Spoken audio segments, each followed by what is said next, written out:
Horizon Gen, someone should UX, and this is Miscellaneous Miss Athens.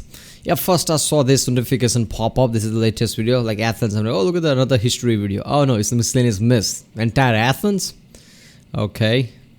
This is by the channel Sarcastic production, obviously. But wait, Athens is a real historical city. What myths could possibly apply to this bastion of civilization? Well, besides the whole being a bastion of civilization thing, there's a few more. What? Being a bastion of civilization? Yeah, I don't know. Yeah, it's gonna be a fun video. It's Miscellaneous Miss, right? One of my favorite, if not the favorite topic from this channel. So yeah. Remember, if you like my reaction, don't forget to like and subscribe. Check out the reaction, there's a link in the description. Check out the cast or the playlist like Sarcastic production reaction. You know, I uploaded quite a few reaction videos from this channel already, so check that out. Check out the playlist too, like history, oversimplified, CGP Grey, Kurtzgesagt in a nutshell. And yeah, let's watch it. We've got another couple Olympian pins for you. This pin pack features Poseidon and Athena. Check out our crowd-made shop to snag them before they're gone. When studying the ancient world, it becomes very clear very quickly that Athens is the archetypical shining city on the hill and the singular foundation of the greatest civilization in history, according to Athens. If you ask anyone else, of course, the story is very different. The fact is, for the majority of ancient Greek history, Athens was one of the smaller potatoes rattling around. It gets the barest of mentions in Homer's epics around the 800s BCE, where Athens is brought up once in the infamous boat list chapter of the Iliad.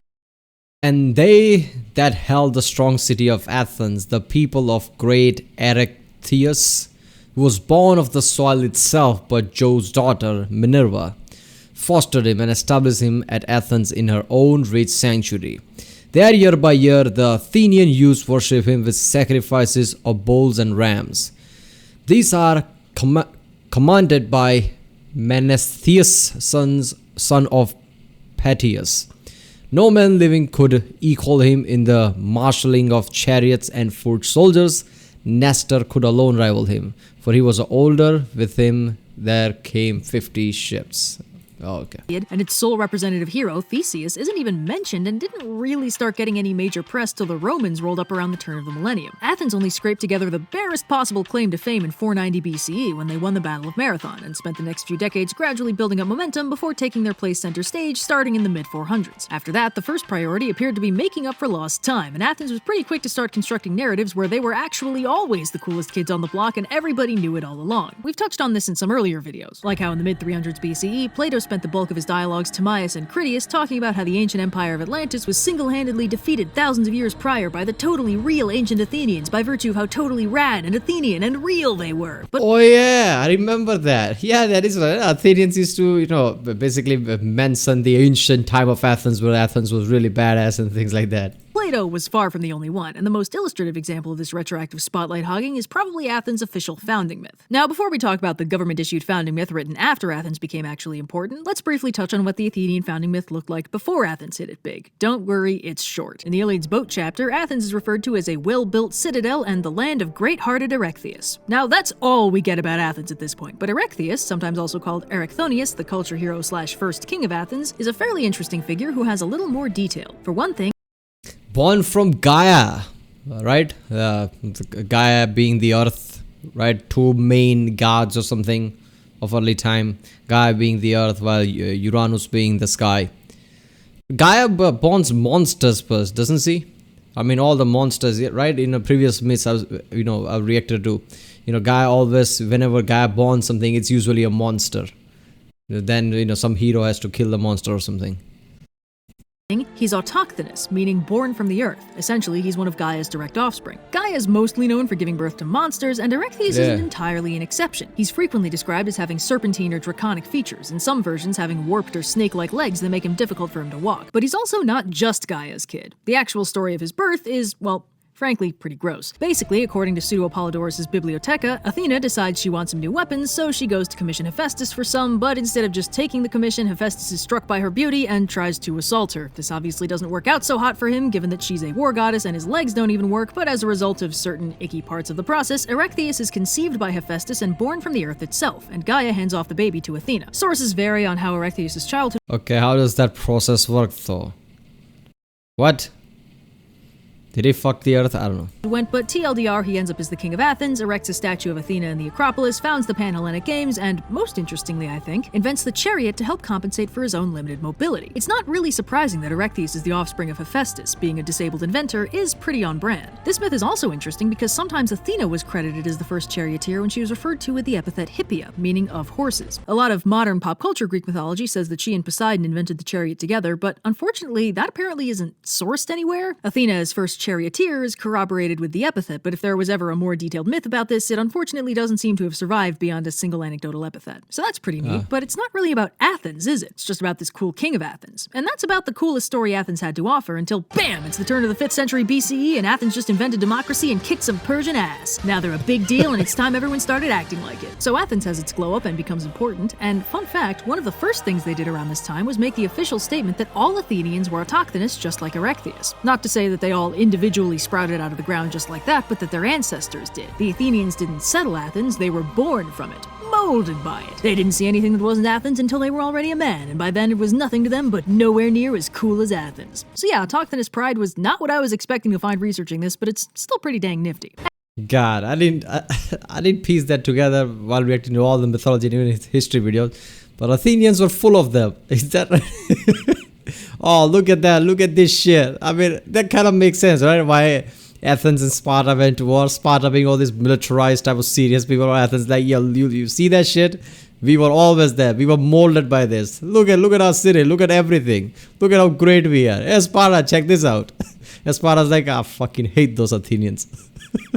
Anyway, now that Athens is a big deal IRL, it's time to give them a big deal founding myth that reflects how much of a big deal they are. One with gods and heroes and really important stuff like that. No other city did this, by the way. Sure, you'd get mythical founder kings bouncing around setting up cities and naming them after stuff, but it didn't usually get much fancier than that. Not so for Athens. In the 1st-ish century CE, Pseudo-Apollodorus writes his Bibliotheca, a compendium of Greek myths and legends derived from earlier works, mostly from around the 300s BCE. And in this Bibliotheca, he tells us the new and improved founding myth of Athens. For one thing, Ericthonius is no longer the first king of Athens. That honor goes to Cecrops, another autochthonous founder king who is also part snake. What a coincidence. He rules the Attic Peninsula, which he names Cecropia after himself, and is by all accounts doing a good job when the gods decide it's time to start divvying up the planet and the problems begin.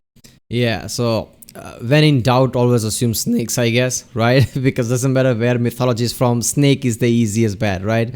When nobody can think anything, yeah, it's the snakes. See, Cecropia is just such a prime piece of grade A real estate that both Poseidon and Athena want a piece of it. Poseidon gets there first, and to mark his territory, he strikes the ground with his trident, producing a saltwater spring, and according to some later Roman writers, also a horse. Then Athena shows up, calls Cecrops over to make sure he's watching, and plants a nice little olive tree. Athena and Poseidon start butting heads over who gets the city, so Zeus intervenes to break it up. Sources Hold up there. Poseidon and Athena? Poseidon start butting heads over who gets the city, so Zeus intervenes to Poseidon and Athena. I get it, Athena is the war god, but isn't Poseidon a bit more powerful, right? They are part of the 3 more powerful gods, Zeus, Poseidon, and I think Hades, right?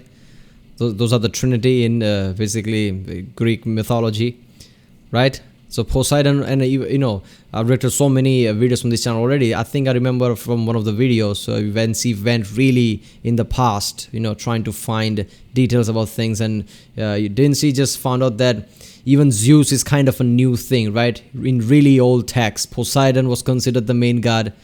So I guess after Zeus, isn't Poseidon the, you know, really powerful? So how did Athena and Poseidon go head to head? Wouldn't Poseidon just kick her ass? I don't know. To break it up. Sources vary on who exactly makes the final judgment, but the popular attestation is that Cecrops judges the olive tree a more practical gift than a saltwater spring, so the city goes to Athena and is renamed Athens. Poseidon is unsurprisingly butthurt about this and floods the nearby plains in revenge, most likely to explain why Athens was, at the time, located right next to 3 separate rivers. A few kings later, our old buddy Ericthonius pops back up in his old role as super cool king, though by this point they're pretty consistently calling him Ericthonius instead. What's neat about this is that Ericthonius' original name still gets independent press in this telling, since the saltwater spring Poseidon creates is called Ericthonius. It's spelled a little bit differently. Ericthonius also features in a more subtle role. In the Parthenon's massive, now lost statue of Athena Parthenos, there's a snake behind Athena's shield, and that snake is Ericthonius. Whoa, what? Lost what is this photo? Of Athena Parthenos, there's a snake behind Somebody created a replica or something? What is this? Where is this dude standing? Athena's shield, and that snake is Ericthonius. Pretty dope. Now, the really cool thing about this specifically is that Athens is not the only snake-centric myth about a god claiming a city. Kikrops and Ericthonius are both offspring of Gaia with hefty amounts of snake symbolism and iconography, and they both play a mythological role in giving Athena control over their city. This story structure also happens in Delphi. See, before Apollo took over as its patron, Delphi and its oracle were ruled by Python, an autochthonous child of Gaia who was, unsurprisingly at this point, a giant snake. Python is supposedly maybe Minoan in origin and was potentially originally framed as a benevolent guardian spirit, though by ancient Greek times Python was a little... Okay, Eudaimons, Agathodamus, I can't even pronounce this. Okay, benevolent spirits were frequently portrayed as snakes or snake-adjacent figures. Yeah, that kind of makes sense. More antagonistic, in one story being sent by Hera to kill Apollo and Artemis's mother Leto. Regardless of why, Apollo killed Python and claimed Delphi and its oracle for his own. This story is referenced in the Homeric hymn to Apollo in 522 BCE, meaning it's most likely a lot older than that. I don't know exactly how far this Olympian superseding ancient snake gods thing goes, but even if it's just a coincidence, it's a hell of a through line to stumble on. Okay, I love the Witcher 3 music there, right? The trailer music, it fits perfectly. If she can use that without copyright issues, I think she should use that more because it fits the mythological thing, right?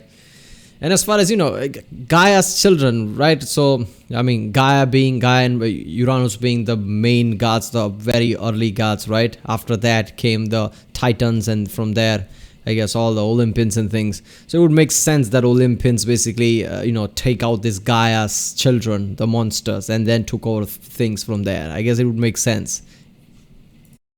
Can't believe all my mythological conspiracy theorying finally led me to friggin' snake people. All these thumbtacks and string might be getting to me. There's a room where the light...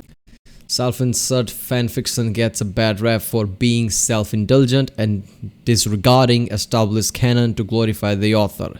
But it draws on the most profound and noble historical lineage of literature according to Athens. Won't find you. Sadly, autochthonous pride, is basically a nice way of saying race essentialistic nationalism. Yeah, I was gonna say that. Athens really sounds like, nationalism type of people, right? Because they're like, oh, look at the Athens. Oh, Athens is just perfection. We were molded by Athens. And boy, does it show in the Athenian literature about it. Holding hands while the walls Why did it have to be snake people? come tumbling down. When you go really back in time, right? One of the origins of anything like Gaia, right? Nothing's before Gaia. Gaia is the earth god, right? So, sea just borns monsters. So, okay, monster. We have to show them as really, badass monsters because they are children of Gaia.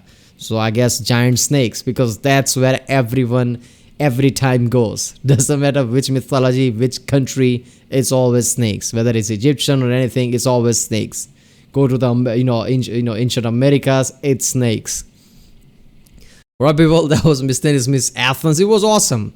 I was confused at the first, like Athens, what myth, she's going to talk about Athens. I guess all of it, but I guess the Athens obviously would make sense, right? Greek mythology is so vast and, surrounding everything. Obviously, Athens has that too, right? Athena herself, Parthenon and everything. So it kind of makes sense that Athens would have some kind of a mythology behind it, like how Athens started and everything. So yeah, this was awesome. Alright people, if you like my reaction, don't forget to like, subscribe, check out the Rick Saturday, there's a link in the description. Check out the cast for the place, check out the end cards, and yeah, if you want to react to any video, I guess comment down, and I'll see you next time.